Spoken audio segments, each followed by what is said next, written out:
One of our other light kits is the Lowell Blender kit. This is a 2-light kit, and we have 2 of them at this point for people to use. The Blender kit is very small, ultra portable, in a very soft shoulder style bag. But it's quite versatile and has quite a few different options. So when we open the kit, you're going to see there may be some gel or diffusion in the zipper pouch. There's a manual for the lights as well. It comes with 2 stands. These are the small compact Lowell stands. Okay, we'll talk about those in a little bit. You should have 2 different power options. One is going to be a battery plate, and if you requested them from the equipment room, you should also get batteries for the lights. These are the different batteries from what the HMC 150 camera takes. We call these the DVX 100 style batteries. Okay, so make sure that you request these separately. The batteries that power the camera will not power these lights. So you'll get the battery adapter, and if you requested them, batteries. You'll also get a standard AC adapter and the appropriate power cables to plug it into the wall. You'll get 2 lights. These are the Blender lights, very small, okay, very ultra compact. They've got a mounting apparatus already built in, and on the back you see the color temperature controls, which we'll get to in a moment.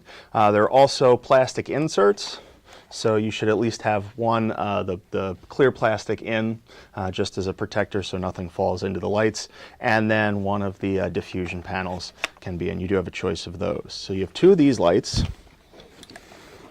Talk about the diffusion panels. They should be in a zip bag. You may have a few different options, different types of the frosted plexiglass. So use whatever you feel is appropriate. Okay. And you'll also have the hot shoe to pin adapter, so that if you wanted to mount this on the shoe of a camera, you can mount one of these lights and make it an on-camera light. There are 2 for 2 of the lights in these bags. So let's take a look when we set it up, what you have and what you have to work with.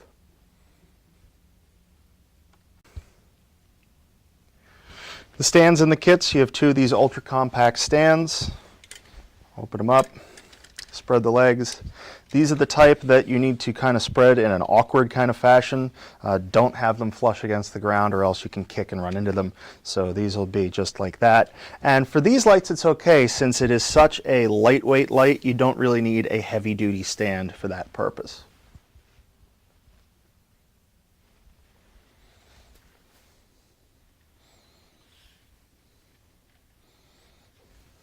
You still rolling? Okay. Like any stand, you'll raise it to whatever height you want to use. Since the stand is ultra compact, you don't have a lot of distance with these risers, maybe about 14 inches or so.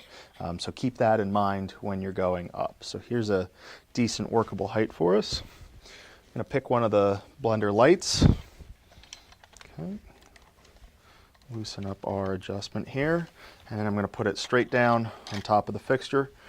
Tighten up the adjustment screw so that it locks into place. You can then pan or tilt, you can tilt the head anywhere you want it to be and then lock it off. Pan, you can either loosen the screw or just loosen one of the risers, and there's your pan adjustment. Very easy to work with. Power. We'll go with AC power at this point, and then I'll show you how to hook up the battery. So AC power, you don't have a lot of cable with this. So you've got about 6 feet worth of cable on the adapter, and then 6 feet for the extension. So that's not very much. This kit is really designed to be in close quarters where you don't have to go very far to plug in. So just keep that in mind. If you're going to need to plug in a further distance, definitely ask for an extension cord out of the equipment room.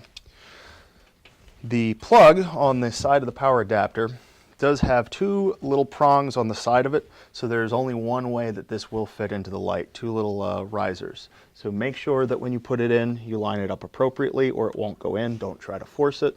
There we go, and make sure it's all the way in. We'll plug our power in.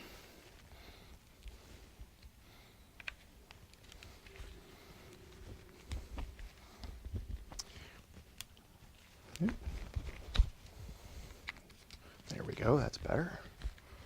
Okay, before you plug the light in, definitely turn down the Blender dials so that it doesn't just suddenly come on. There's also an on-off switch on the side.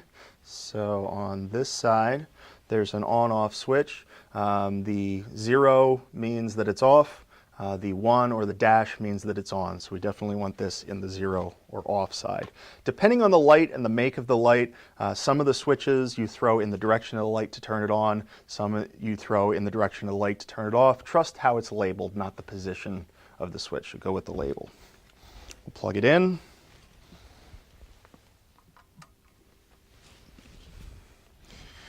And I'll turn it on. But since the dimmer controls are still off, we haven't gotten any light yet. So I'm going to rotate this so that you can see the dimmer controls in addition to the light output that it creates. So the first one I'm going to adjust is the tungsten or the yellow control on the bottom. And as we dial that up, you can see that we can dim from just a little bit of light to quite a bit of light. Okay, and that's at your tungsten color temperature. You also have a dimmer for your daylight color temperature, and as you're going to see, it's a little bit of a bluer cast, perfect for daylight. Now, under tungsten lighting conditions for what we've white balanced, I should look rather Smurf-like and blue. Okay. Now, the nice thing about these blender kits is, yes, you can dim them wherever you want. You can also have both color temperature settings happening at the same time, so you can cross color temperature boundaries. So I can have the daylight on just a little bit, and then I could bring on the tungsten as well. And I can mix and match any color temperature I want between those two. I can have them full on, which is a little bright for where I'm standing right now, and anywhere in between. So you can really adjust to a color temperature or effect that you like. The nice thing about the LED lights, they don't give off any heat other than on the fixture itself. So still when you go to touch it, it's going to be a little warm, but definitely not as hot as a standard tungsten fixture. Very good for close quarter lighting, very good for adding just a little punch or kick to your general lighting setup. Good also for shooting indoors against offices where you have a window coming in and need a little bit of daylight balance to fill in any shadows created by the window. They don't throw light very far, so if you're more than 10 to 12 feet away from your subject with the light, you might not get very much output from this kit. Let's say you're shooting in a situation where power is not just right around the corner from the stand. You need some battery. Or you want to go mobile and you want to shoot way outside where you don't want to run a 500-foot extension cord. This kit gives you the option to power these lights from, as we said before, the DVX100 style battery. So in the kit you will find a battery plate adapter with the cord. That's all you need. There's some Velcro so that you can Velcro it to the stand. If you're shooting this with a handheld camera on top of the camera, you can Velcro it to the hand grip, anything that you need to make it as easy for you as possible. So same thing, we plug in, lining up the pins properly, not forcing it, it'll go in.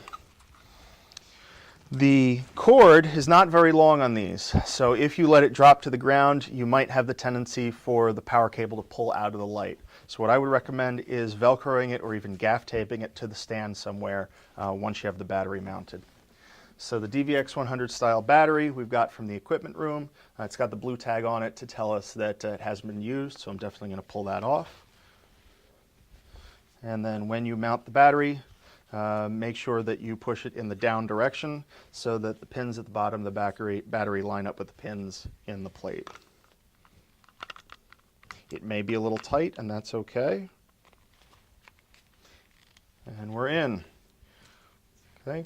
The battery clip also has a belt clip so that you can clip it to your pants, clip it to the camera, or find a way to clip it to the stand. So what I'm going to do is I'm going to Velcro somewhere in this vicinity.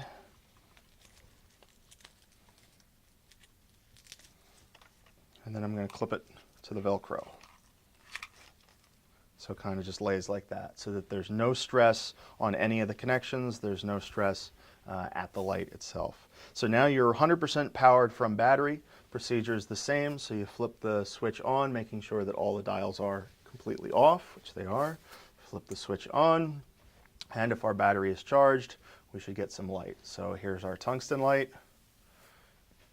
Back up so I'm not overexposed. There's the tungsten. And again, here is our daylight balance.